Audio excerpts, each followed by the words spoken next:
செல்வங்கள் குவிந்தது, மாளிகை வந்தது, சேவை புரிந்திட சேவகர் 1000, தேடிக் கொண்டாடிட நண்பர்கள் வந்தனர்.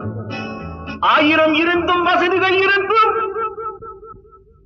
No peace of mind.